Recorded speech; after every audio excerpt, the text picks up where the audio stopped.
ഞാൻ ഉറങ്ങുന്നുവെങ്കിലും എന്റെ ഹൃദയം ഉണർന്നിരിക്കുന്നു. വാതിൽക്കൽ മുട്ടുന്ന എന്റെ പ്രിയന്റെ സ്വരം.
വേണു പറഞ്ഞത് ശരിയാ.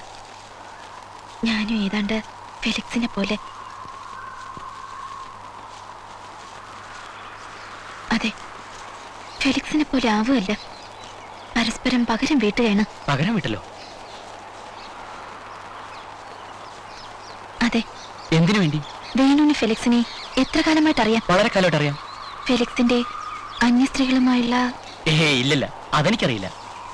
എന്നാൽ എനിക്കത് മാത്രമേ അറിയൂ. വേണുവിനറിയോ, എന്റെ മമ്മിയും ഡാഡിയെയും ഞാൻ കണ്ടിട്ടുള്ളതായി ഓർക്കുന്നേ ഇല്ല.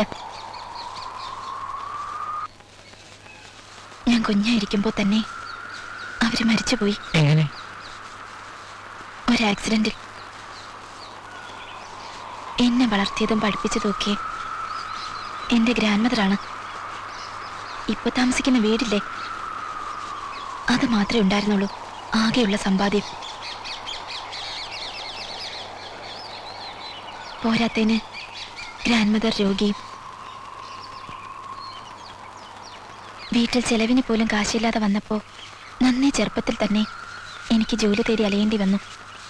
അങ്ങനെ ഈ അടുത്ത നഗരത്തിലെ സാമാന്യം തരക്കേടില്ലാത്ത ഒരു അഡ്വർടൈസിംഗ് ഏജൻസിയിൽ റിസപ്ഷനിസ്റ്റായി.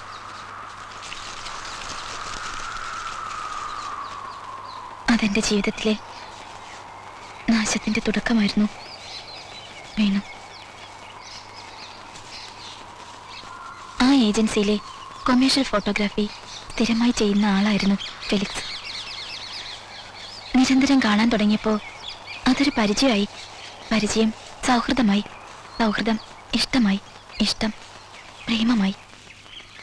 അങ്ങനെ ആ സമയത്താണ് ഗ്രാൻഡ് മദറിന്റെ മരണം. ശനിയാഴ്ച ദിവസങ്ങളിൽ ഫെലിക്സ് എന്നോടൊപ്പം പോരും. അന്ന് രാത്രിയും ഞായറാഴ്ചയും തങ്ങി തിങ്കളാഴ്ച ഞങ്ങൾ ഒരുമിച്ച് വീട്ടിൽ നിന്നിറങ്ങും. ഭാര്യ ഭർത്താക്കന്മാരെ പോലെ. ഫെലിക്സ് അവന്റെ സ്ഥാപനത്തിലേക്കും ഞാൻ ഏജൻസിയിലേക്കും. ആ ദിവസങ്ങളിൽ ഞാൻ എന്റെ എല്ലാം ഫെലിക്സിന് പങ്കുവച്ചു. സ്നേഹവും മനസ്സും എന്റെ ശരീരവും. ഫെലിക്സ് ആവോളം അനുഭവിപ്പിച്ചു. സ്നേഹപൂർവവും മൃഗീയമായും. സത്യം പറഞ്ഞ ഞാനും അവളെ സുഖിച്ചു. ശരിക്കു പറഞ്ഞ ഫെലിക്സ് തന്ന സന്തോഷത്തിൽ, അവൻ തന്ന പ്ലഷറിൽ മുങ്ങി താഴുകയായിരുന്നു അതിന്റെ അടുത്തട്ട് വരെ. എന്താ മാഗി? ഓരോന്നോർത്തപ്പോ ശരിക്കും ഒറ്റപ്പെട്ടു പോയ എനിക്ക് ഫെലിക്സ് മാത്രമായിരുന്നു ആശ്വാസം. ഫെലിക്സ് എന്നിൽ നിന്നും അകലാൻ ശ്രമിക്കുന്നത് പോലുള്ളൊരു സംശയം. എന്നിട്ടും ഞാൻ എന്നെ തന്നെ കുറ്റപ്പെടുത്തുകയായിരുന്നു. പക്ഷേ ദിവസങ്ങൾ കഴിയും തോറും ആ ധാരണ ശരിയാണെന്ന് ബോധ്യപ്പെട്ടപ്പോ ഏതൊരു പെണ്ണും ചെയ്യുന്നതേ ഞാൻ ചെയ്തുള്ളൂ. ഫെലിക്സ് എന്നെ ഉപേക്ഷിക്കുമെന്നും എനിക്ക് ഫെലിക്സിനെ നഷ്ടപ്പെടുമെന്നുള്ള ചിന്ത വേണം. എനിക്കത് ഓർക്കാൻ പോലും.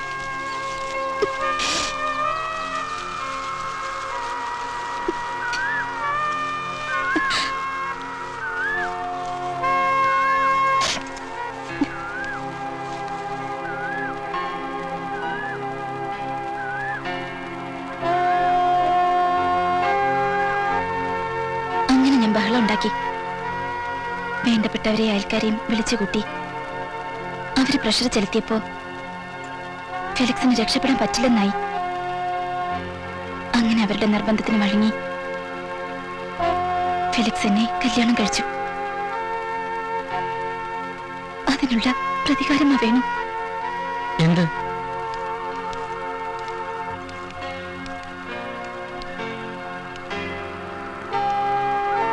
അന്യ സ്ത്രീകളെ എന്റെ മുമ്പിൽ വെച്ച്, അല്ല എന്റെ പ്രസൻസിൽ വെച്ച് വേണു കണ്ടതല്ലേ? ഒരു പുരുഷൻ ഒരു സ്ത്രീയോട്, അല്ല സ്വന്തം ഭാര്യയോട് ചെയ്യാൻ പറ്റുന്ന ഏറ്റവും വലിയ ക്രൂരത, അതായത് പ്രതികാരം. എന്താണെന്ന് നിനക്കറിയോ? എന്നുവെച്ചാ അവളുടെ മുന്നിൽ വെച്ച് അന്യ സ്ത്രീയെ ഭോഗിക്കുക, പരമാവധി രസിപ്പിക്കുക. സ്വന്തം ഭാര്യയുടെ സ്നേഹവും കാമവും കണ്ടിട്ടും കണ്ടില്ലെന്ന് നടിച്ച് പുറം കാലുകൊണ്ട് തട്ടുക. ഇതെല്ലാം കണ്ടും കേട്ടും സഹിച്ച സാധാരണ പെണ്ണായ ഞാൻ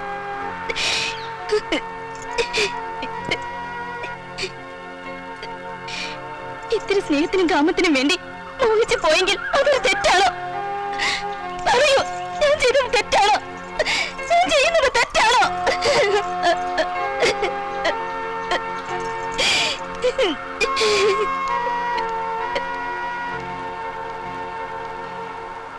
ഈ അവസ്ഥയിൽ കുട്ടികളെ ബോർഡിങ്ങിൽ നിർത്തിയിരിക്കുന്നത് തെറ്റ്. എന്നിട്ട് ഇതെല്ലാം കണ്ടും കേട്ടും അവരുടെ ജീവിതം കൂടി നശിക്കാൻ അത് മാഗിയുടെ തോന്നല. വേണ്ട വേണ്ട, എന്റെ ജീവിതമോ ഇങ്ങനെയായി. എട്ടും പൊട്ടും തിരിയാത്ത ആ കുഞ്ഞുങ്ങളെ കൂടി കുഞ്ഞുങ്ങളിൽ നിന്നുള്ള സ്നേഹവും വാത്സല്യവും അനുഭവിച്ചില്ലെങ്കിൽ അനുഭവിച്ചില്ലെന്നേ ഉള്ളൂ. വേണോ അവരുടെ ജീവിതം നശിപ്പിച്ചിട്ട് എനിക്കൊരു സുഖവും വേണ്ട.